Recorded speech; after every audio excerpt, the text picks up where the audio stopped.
Hello and welcome to the Cambridge Assessment Podcast. I'm Ashley Capaldi and with me today is Research Officer Sinead Fitzsimons. Hello. So you're going to be telling us about two events you've been to recently which both explored access to education for migrants and helpfully chimed in with something that our CEO Saul Nassy said in a recent speech as well. Yeah, so Saul had his recent speech at the Education World Forum, and in that he spoke about the importance of unlocking the door of education to everyone. And he spoke about, there was sort of three key themes in that, and that was teachers, curriculum, and technology. And it kind of spiraled from there, this I guess it was over a span of about 36 hours, where I really had a chance to kind of go into those three keys that he referred to and link that back to what we do in Cambridge Assessment.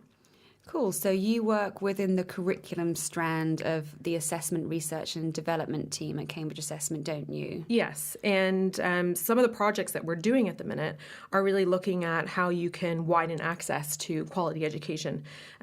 Specifically, one of the projects that we're doing is looking at education provisions for the growing number of displaced children around the world. So the kind of overarching term we use is education in emergencies. But really, it's referring to how do we support education for any child that's displaced. And it's a very broad definition of displacement and for the period of time that they are displaced. Mm-hmm. Cambridge Assessment, we're in a really fortunate position in that we have a lot of internal expertise on curriculum, on assessment, on how to support children's learning. But we're also situated in a position that we can look outside for support in our work, and people are very happy to be working with us. And I had the privilege of going and working with a group at the faculty and then going to a conference in London the following day. So that's kind of what chimed with Saul's speech for you, wasn't it? The revolving doors of our building, and we're always in and out between the faculty and the university and external groups and using our own expertise as well. Yeah, and I think that has been a big push within the assessment research and development division is, yes, we have all these expertise, but how can we bridge and benefit from the faculty, for example, but also how can we bring our expertise to the faculty because we have a lot to offer as well. So using that kind of approach, I guess you want to say metaphorically, opened the door to the possibilities outside of the Triangle, which is the building that we work in Cambridge. And the first thing I looked at was it just happened in timing that the Faculty of History's Middle East History Group, who do an excellent seminar series throughout the year, they were actually conducting a seminar that was looking at the UN Relief and Work Agency's education system that's in place for the Palestinian refugees. And they were looking at, okay, what's the history of this? What are the challenges of this? And how has it evolved over time? And it was led by Dr. Anne Irfan, and she's from the University of Sussex and the London School of Economics. So in this way, I was going to the faculty, but the faculty itself was opening doors to other academic connections that they themselves were liaising with. And Dr. Irfan really concisely looked at the progression of okay, why did these initial education provisions start? What was the context of those provisions? How has it developed over time? What are some challenges that they faced? And some people might think, okay, well, how is that going to link to the work you're doing now about, supporting displaced students today? But I really strongly believe that history is important to know because it can inform us in terms of, okay, well, are some of these challenges similar? Have they addressed them in the past? What's been some successes and failures? And it really strongly emerged when I was at the seminar that a lot of the challenges that were being faced by UNRWA were, and again, that was the UN Relief and Work Agency within the Palestinian context, are still things that we're struggling with today when we're looking at, okay, how do we make a education provision for displaced students in general. So you bring a lot of historical thinking to your work, don't you, as an ex-history teacher yourself? So Yeah. that must have been quite clear for you. Yeah, so I am an ex-history teacher. It's weird saying ex just because that is, in a way, how I identify myself. I think it makes it part of who I am and how I look at the world. And being a history major as well at university, I think history is something that's intrinsic to really understanding any subject in school and really how we should look at the world to kind of have a bigger picture and to realize, it goes beyond our individual context and in our individual time. Excellent. So you continued with the theme of equal access to education on throughout the rest of your day. Where did you move on to after that? You were at the National Union of Students? Yes. So on let's say the Wednesday night, I was at the Faculty of History and made some great connections there after learning about all of the expertise they had in the history of education for refugees. And then the Thursday morning, I set off to the National Union of Students and Student Action for Refugees joint conference on improving access to higher education for refugees and asylum seekers. And again, it was this idea of how can we look beyond, kind of go beyond our doors to benefit from the expertise of others. And You had quite a powerful opening address, you were saying. So was it Shakira Martin, who's the president of the National Union of Students? Yeah, she's the president, and she's an excellent speaker to begin with. And she was speaking about how her grandmother actually came to the UK as part of the Windrush generation, and recognizing that the Windrush generation were not refugees themselves, but that idea of how to overcome discrimination and potentially some challenges in terms of social transition. And she was able to relate that into how important education played a role in that, and how that links to how important education is in terms of making a better situation for refugees and asylum seekers when they come to the UK. And that was what linked in with some work currently being done at Cambridge Assessment, wasn't it? So you're looking at possibilities of tracking the learning of displaced children and sort of how they can go about getting credit for that education and taking that along with them.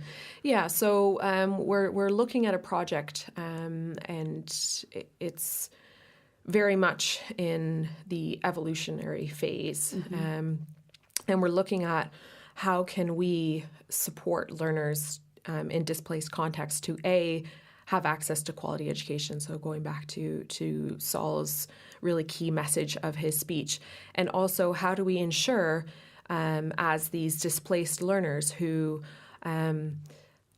potentially have a very transient educational career, how do we ensure that the education that they're receiving can be recognized in these new contexts or jurisdictions that they're entering into, so that they can be, they can continue on their journey of education and get the recognition for what they've already learned, rather than being potentially limited or stopped because it's deemed that their education is not recognized or worthy to move them on in their new educational context.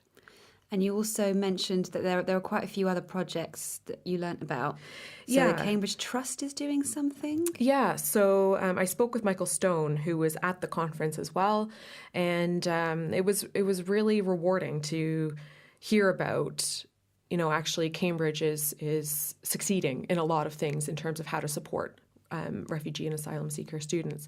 There's always going to be room for improvement, but it was really inspiring to hear that there is already the Cambridge Refugee Scholarship Program, as well as the Rowan Williams Cambridge Studentships is specifically targeted towards students from areas of instability or conflict zones.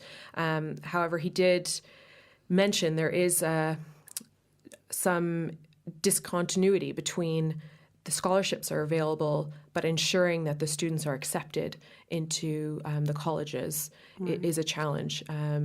And sometimes there has been cases where they've had scholarship money that hasn't been able to be attributed to a particular student, because maybe if it was money that's specifically targeted toward engineering, for example, perhaps there weren't enough accepted students within that field for them to take advantage of the scholarships available. Okay.